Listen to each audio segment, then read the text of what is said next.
Yo, we want to thank you guys for checking us out every day. Your number one spot for entertainment news. You already know, like we always tell you, don't forget to hit the like button, hit the share button, let us know what's up.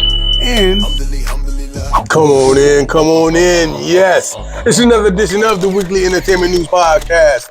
I'm your brother Hire My King, and once again, I'm in the building. Listen, man, hit that like button, hit that subscribe button. Tell somebody we do this thing every week. We try to do it on Tuesday, but we do this thing every week to get you guys abreast to what's going on with the entertainment news and all the gossip. Listen, I don't like to take all your time. I like to get you in and get you out. And with that being said, we're going to talk about Diddy because you know he's in the news. Oh my gosh! Let's go. Listen, Janice Combs is in the news. Who is that? That's P. Diddy's mom. P. Diddy's mom said, yo, word is born, son. I am not feeling all this BS. That's me paraphrasing, right? It says she spoke out about the situation to Local News 10. That's a situation in New York, right? She says she's expressing the devastation over the allegations against her son, saying he was judged not by the truth, but by a narrative created out of lies. Janice added to bear witness that what seems to be public lynching of her son before he has the opportunity to presume his own innocence. So she's saying that people are presuming that he's guilty, and she's considering that a public lynching of her son. Listen, let the mama speak, okay? The mom is saying BS. Let my son have his chance in court instead of the public, and the public at large is publicly lynching this brother, right? She also says that she thinks that the settlement with Cassie set off a domino effect of all this drama, but she firmly believes her son deserved his day in court to prove his innocence. So we want to give a big shout out to somebody taking up for Puff Daddy. More importantly, P. Diddy and his mom saying this is some BS. Let's let this thing run through what it's supposed to run through. And also in P. Diddy news, we got his ex-bodyguard, okay? Said this is some BS. Y'all already know.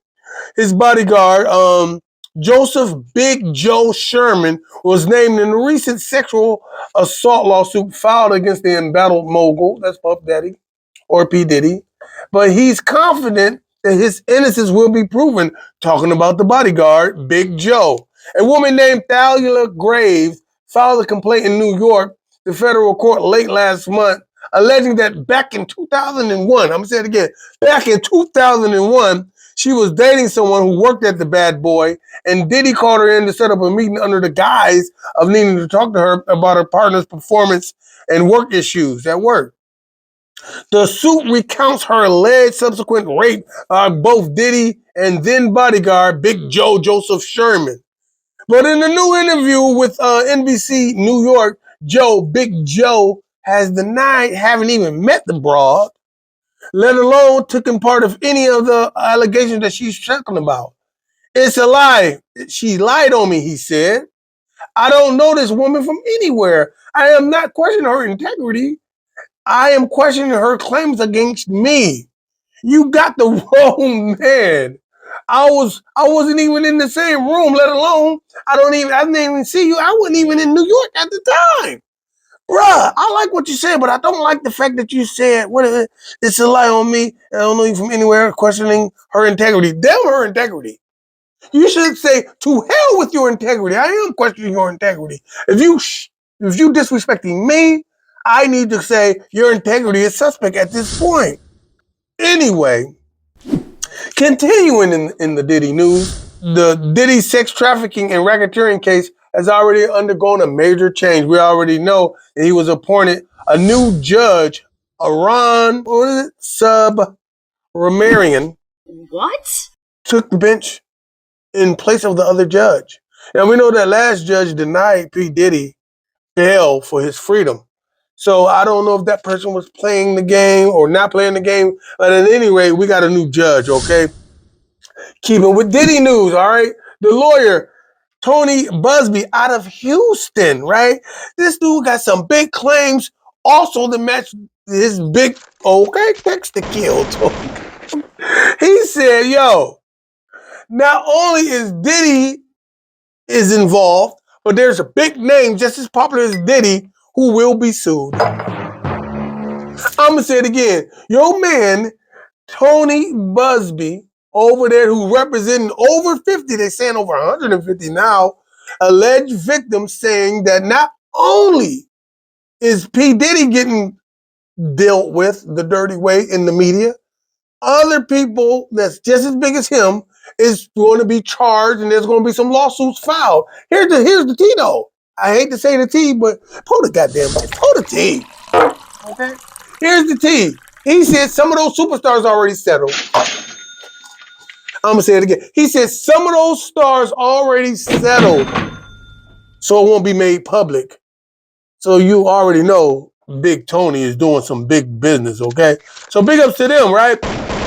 We're gonna keep this thing going. It looks like Foxy Brown is in the news. Surprise! You already know Foxy Brown's intel and information is coming out. A lot of people saying that Jay-Z had something to do with her. We know he had something to do with her success. We know Smooth the Hustler, Trigger the Gambler. We already know who she was connected with before the Jay-Z connection, but Jay-Z was the one that put her face into place, including Nas and Dr. Dre and AZ. I'm naming everybody, okay? I am naming everybody. But synonymous with Foxy Brown is Jay-Z, and it will go down in history. A lot of people was alleging that Jay-Z had some inappropriate dealings with her before she was grown. She says, and she got on Instagram recently, and she says, this is some BS. You guys trying to take my man down. You guys trying to take Jay-Z down. This is fake news. You guys trying to put my name into what he didn't do and trying to use some fake news to bring him down on some Diddy stuff, okay? Needless to say, she says she's cut from a different cloth. She's about what it is. A lot of people are saying, though, that Jay-Z got in touch with her a little early, okay? And said, hey, you remember that NDA? Okay? Remember that? You can't say no. That's what they're saying. But Foxy Brown saying none of that happened. All that fake news. Let it go. I ain't got nothing to do with it. Big ups to her being back in the news. FJM artist, okay? Look like Kendrick Lamar just made history. How? We already know his song Not Like Us, his video on Instagram and YouTube specifically. Okay, 3 videos itself. How about the lyric video has had over 3 million views? What do I mean by lyric video? I mean the video where you can just look at the lyrics and see what he's saying. No audio, no visuals, just the words on the screen. Your man had done over 30 million on that one video, okay? Also, the main video, the video for the song with the visuals, 166 million, okay? Not to be outdone with 149 million videos, 149 million views for the music video as a whole, okay? So the song itself, the song by itself, without the words and just the song, is 166 million. The video itself within 3 months is 149 million.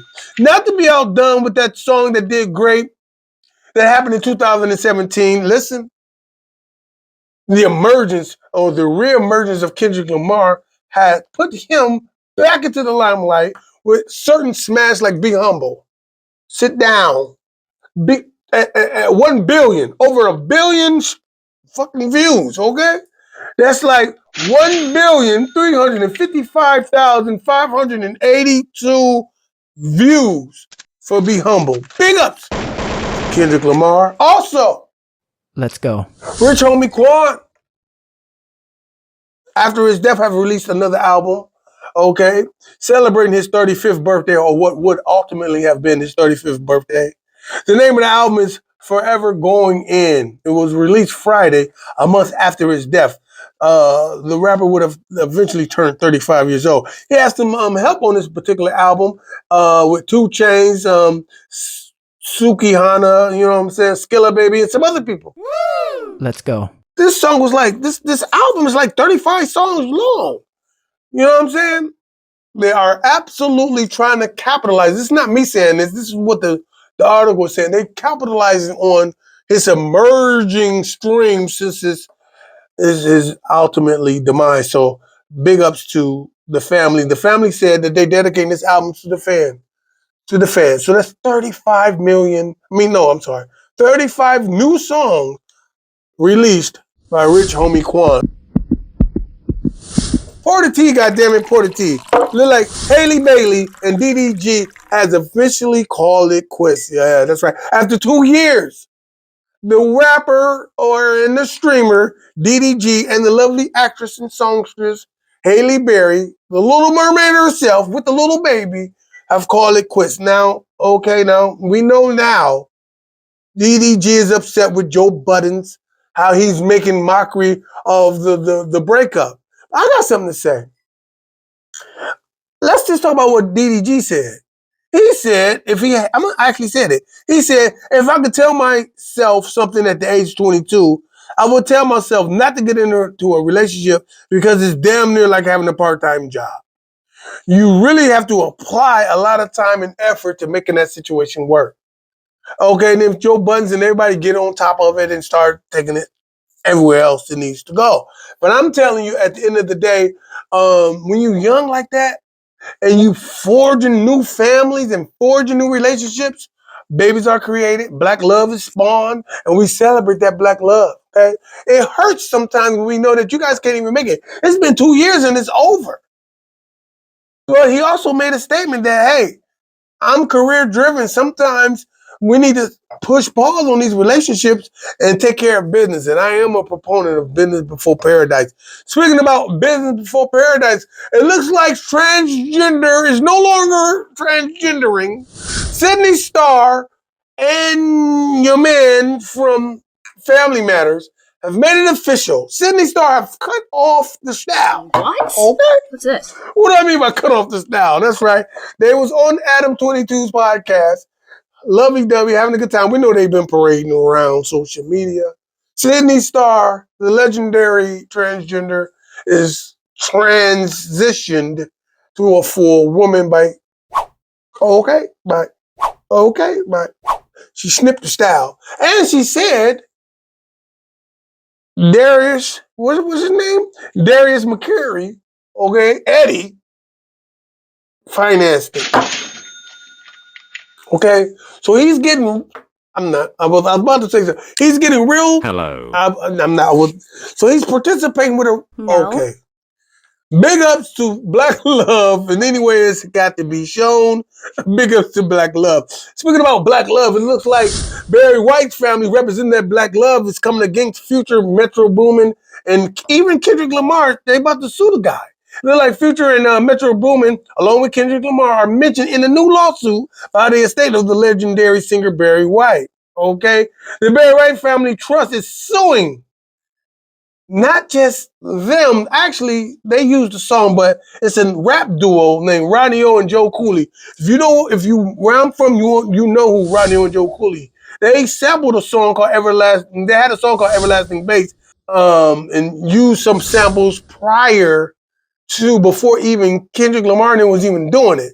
So Metro Boomin, the producer, used Ronnie O and Joe Cooley's version of it, or the sample of it, which really is owned by Barry White. The suit calls Like That, which is the name of the song, the infringement work, but does not name any of the song producers or artists because the White estate believes that Kendrick Lamar, Metro, Future are respective of their record companies, and they all are, basically handle their business. They have cleared the stuff on their end, but the foundation, Ronnie and Joe Cooley, didn't. So they're saying, you know what, we're going after them. Let's get that money. And they will get that money, okay? They will definitely get that money. Listen, I go on days and days about this stuff, but I won't. Right now, I'm going to talk about the Reporter newspaper. That's right. The Reporter newspaper powers this podcast every week. The Reporter newspaper, for those of you who don't know, it is the press. It is a newspaper that narrate our stories here in Northeastern Ohio, more specifically, even in the diaspora. It's not just a local newspaper. If you know what's happening with us as Black people on this continent, if you need to know, check out this newspaper. You see the number across the screen. They are here for you. We are here for you, okay? That's the Reporter newspaper. Stand on business and support black business, okay? All right, speaking about black business, I gotta give it to you. I gotta let you know, this is my favorite part of the show. This is the conscious content. A little knowledge you can get in college, a little understanding for your planning. Listen, a lot of times I like to get something real. We like to keep it black. We like to keep it conscious. Sometimes I find something on the internet that I think is conducive to our development as a people here in the wilderness of North America. So right now I'm gonna show it to you. Some black people who want to just make our existence here on this earth very tiny and just want us, and I get the reparations argument. But the notion that we're not all black anywhere we are in the world is, to me, really silly. What are your thoughts on that? I haven't heard that.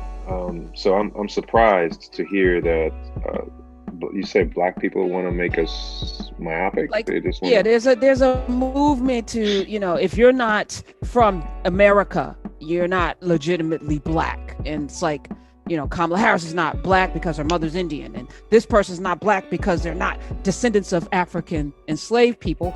For the purpose of reparations, I get that argument, but for the purpose of power and unity, it makes no sense for me not to look at a black person in Brazil, a black person on the continent, a black person in the Caribbean, Central South America, and not see them as one, not see us as one. It just seems really silly. One is an agenda, the other is an identity. Those two different things. And I think it is erroneous to say that because we live in the United States, we have some kind of precedent or superiority compared to other members of the diaspora. Bottom line is we're all African. We're all descendants of African people. Whether we live on a continent or not, that makes us African. Now, if you want to call us the Afro-Germans or African-Americans, that's another discussion. But we're all descendants of African people. And we black. Listen, tell somebody we make this thing happen every Tuesday. I am Brother Hire My King. You better feel me before they kill me, y'all. Can't be for me, whole nother frequency. BGOD, what the fuck is a mug? Nigga be fake, won't leave him snuggly. He undercover, then fucking we talking a minute. It's all in this stuff, nigga, fuck is you saying? Bird, bitch, get struck. We ain't going back and forth by the door. We ain't going back and forth by the door. Wash, halu, ella, ilaha, illallah. We come in the name of the source. Bismillahirrahmanirrahim. We flipping niggas out the porch. Niggas in Paris, somebody J version, boss whole Jane Harden, but they think they the highest. We locking them up, you get caught with the smoke, get your flame darkened. They shoot a shot, but I ain't far. This fuck around, hit the same target. Back